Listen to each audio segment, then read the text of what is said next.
Okay, so hello, Highwire Women. I'm here with my good friend, Heather Bellini. Heather Bellini is the owner, principal, founder of Heather Bellini Photography, LLC. She does amazing photography work, and I wanted to talk to her today because what industry has been more impacted by COVID than photography? We've seen all these articles and stories on the news about weddings and weddings being canceled and people just not being able to do what they plan to do. So I thought it would be super interesting to talk to Heather today and see what's going on. So say hello, Heather. Hello, everybody. Tell me a little bit about yourself. Tell our Sure. listeners, I know who you are, but tell us more. Sure. So, as you mentioned, I own a photography studio. We're located in Williamsville, New York, right on Main Street, in the heart of the village, which is pretty awesome. I love being part of that community.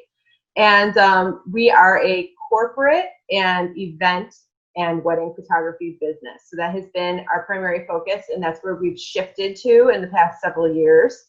And on my free time, I love to travel, I love to cook, and I love to paint. So just as a complete aside, I think before this all hit, you were on an amazing trip in Spain, right? Yes, I was. Actually, yes. The day that we got to our hotel in Barcelona, we received the New York Times paper under the door, and it was the first time that I had ever heard of coronavirus. That was that actual day, and we were like, what's this? And it was the day that we were in Europe. So I was tested immediately when I returned. Of course, I donate plasma, so they do the antibody test. So oh, wow. Yeah. Well, good for you. You were able to squeeze in that amazing trip beforehand. Thank goodness, because I don't know if it would ever happen. Like now it's like, we say that all the time. We're like, thank goodness we did that, because if we hadn't, would we ever? Right, for sure. So tell us about what happened to your business. I mean, oh gosh. And certainly not just your business, but your industry. Like, what's going on there? Well, I think it affects the entire event industry as a whole. So not even photography. It affects DJs. It affects, banquet halls. It affects every single person who works in this industry. And it's been really interesting listening to their stories as well, because the entire event industry came to a screeching halt. So all of these brides and grooms have had to postpone or cancel their weddings. I've had a number of cancellations. I've had a lot of people postpone to 2021. And the events, because I have a lot of recurring clients who I'm contracted with in the corporate side of things. So all of those events that I rely on every single year, year after year, have also been canceled. Oh, so it's been a complete mess. I mean, honestly, because that's our main source of income. That's where we've pivoted to in the past several years. So headshots, of course, are also stopping as well. And I am under contract with the University of Buffalo. The campus is closed, so therefore no more University of Buffalo headshots either. So It's been very interesting for me. So tell me about your Porch Portraits. Yes. I'm a huge fan. Tell people about what those are. We'll put some into the interview so people can see what they look like. Yeah, and I'll send you some for sure to do that. So a friend of mine who actually, how we met, CEL, so a friend of mine who also graduated CEL had told me about a photographer in another city who was offering something similar, but they were charging money for it. And I saw this and I heard about it and I said, okay, but I want to offer this to people in Buffalo, but I want to do it at no cost for struggling or low-income families, especially during everything that's going on. So I thought he was really nice, and he actually owns a printing company, Gene Serbiak, and he printed out some flyers for me at no charge, business helping business, so awesome. And I was going to distribute them around, neighborhoods and have that be it. And then I was linked up with Buffalo Rising, and they wrote an article about me. And then I was picked up by Channel 2 News. So once it was on the news, it completely exploded. I ended up photographing over 115 families around Western New York. So over the course of about 8 weeks, 4 days a week, I spent out in the community just driving. We scheduled different neighborhoods at different dates, and I drove to different people's houses and worked with their families for about 10 to 15 minutes, of course, being safe and wearing masks, even before masks were, something we had to wear. It was amazing. The families were beyond grateful. It was a very emotional journey, which was not something that I had expected at all. I just thought, this is cool. This is something I'm going to do. It's a way to give back. And the emotion that I felt in hearing the stories and the way people were affected, not only because of job loss or because of, having to stay home or because of, their family members being affected by COVID-19. It was unreal. It was amazing. It really was. I feel like a whole new person, honestly, because of it. Yeah, it's so interesting when you you hear all these statistics about unemployment numbers and stuff, but when you actually talk to people and hear their stories, it's so different. It is, and I was able to collect stories. So I had everybody sign a model release for adults and children, and part of the model release was to tell me a story about how COVID-19 had affected their family. So before the end of summer, I'm going to be releasing a website, which is buffaloporchproject.com. And it's going to include photos and photos of each family and stories from each family, showcasing, everything and how everybody handled the pandemic. Some are good stories, some are, negative stories. It's just so many different ways that people were affected. And I'm really excited to be able to put that out there because I feel like it's just something for everyone and it's part of history. Like I feel like I did something now that it not only changed me, but it contributed to Buffalo's history, which is so important. So it's cool. The whole thing was just see that. I mean, it sort of reminds me of Humans of New York, right? Yes. Where you always do a story, pictures, and I mean, it's super interesting because there's so much going on, and we've become so insulated in our own little bubble, and you really got to see a cross section, right, of 100%. And of Western New York. And, even though you did this out of goodwill, like talk about building goodwill amongst your community. Sure. This will pay off in the future once things return to normal again, if that ever happens. I hope so. I actually booked my first wedding post-COVID the other day. Oh, thank God. Yeah, they're not getting married till 2021, but they had booked me because they had seen the story about the Porch Portraits. So I think that it's awesome. Already paying off in a good way. And I feel like a lot of the people that I was able to work with during the Porch Portraits will be clients for life, for sure. Yeah, and it's so interesting because as business owners, we want to do things that result in immediate income and immediate satisfaction. And I think you and I have been around in business long enough to know that this is the long game. We're always playing the long game, that what you do today will pay off in 3 years, right? Some of my biggest clients have taken me 10 years to land. And when I tell people that, they're like, what?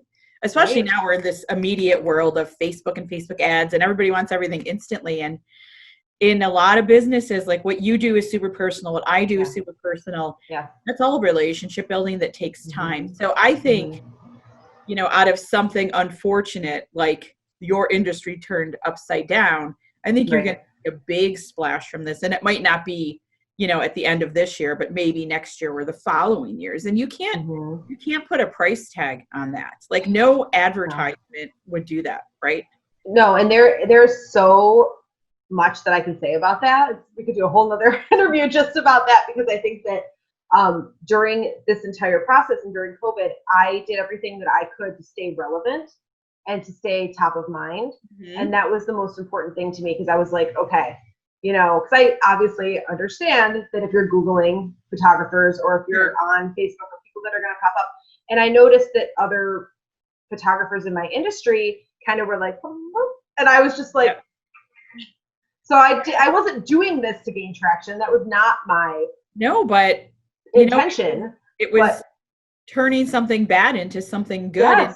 And that wasn't your outright intention of, okay, I'm going to supersede everybody on Google. But ultimately with that kind of press and publicity and goodwill building, that's what's happening. So now we're a couple months into it. Are people booking things? Like, what are you doing that's different? So actually, this is really interesting. So ever since I transitioned to become, I was a jack of all trades, of course, when I first left my full-time job to start my business full-time, which was in 2012. So I would photograph, newborns and families and engagement and anything you could think of. And then when I shifted my business after going through CEL to focus mostly on corporate, it was, I'm never going back. I'm never going back. I'm always going to only do corporate. I'm a corporate photographer. That is what I do. I will also shoot weddings. That is it.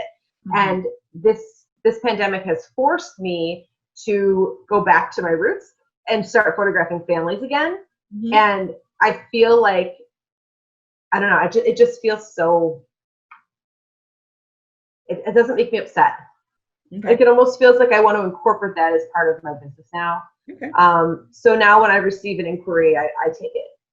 And before I'd be like, oh, I don't really photograph families. Let me refer you to so-and-so who does a great job at this. And now I'm like, yeah, you know what? I had an awesome time working with these families, and mm-hmm.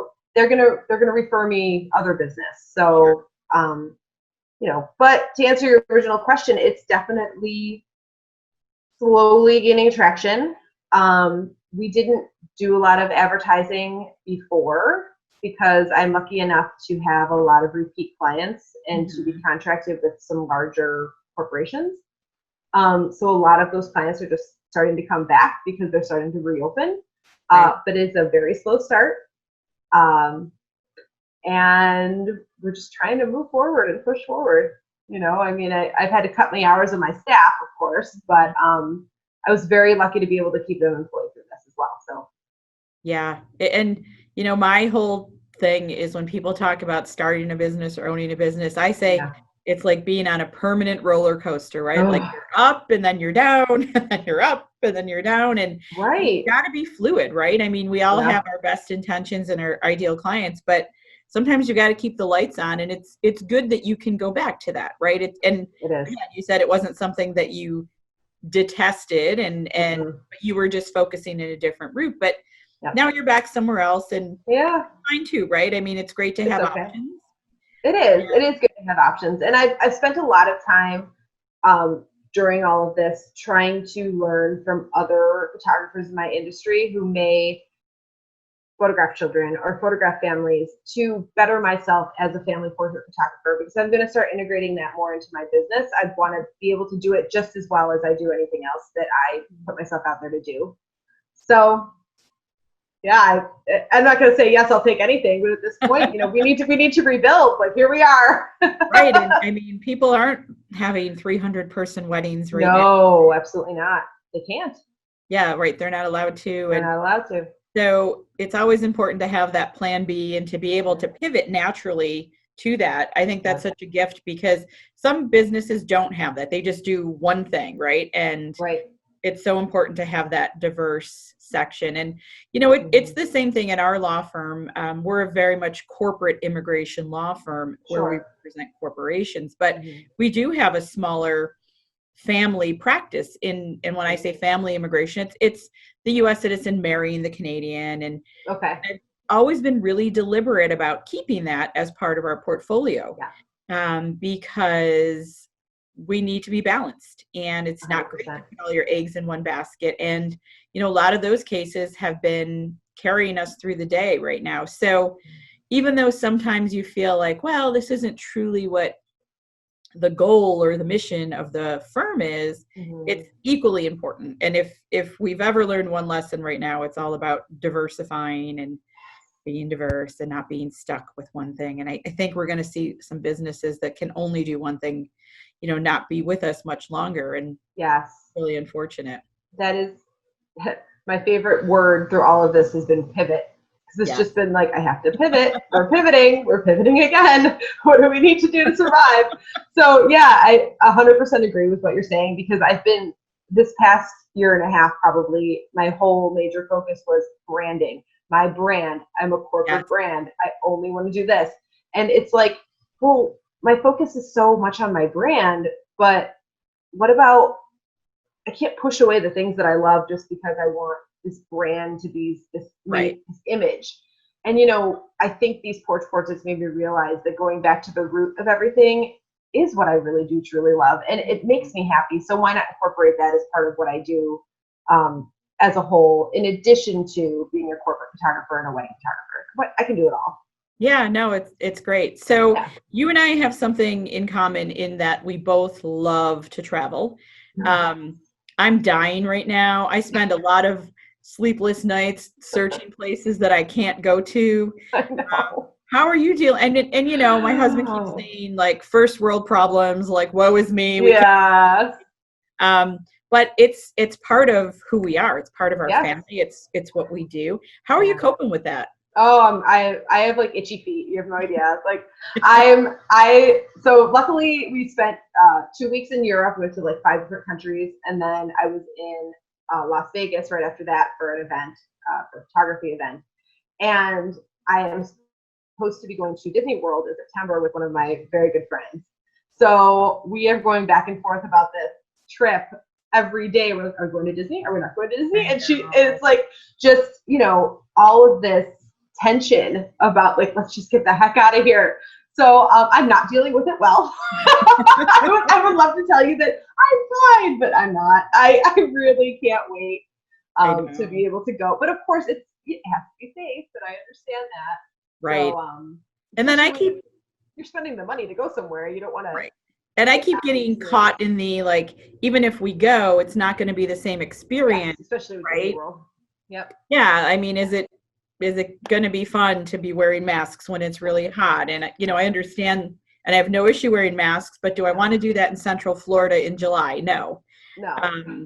So I just keep researching all these really weird things. Last night I couldn't sleep and I was researching, we can rent an RV for the weekend, and we don't camp. We're not campers. We wouldn't even know what to do. Yeah. And this morning I woke up and I was cracking up because I'm like, wow, that would be like the worst thing ever for us as a family. Sure. Oh my gosh.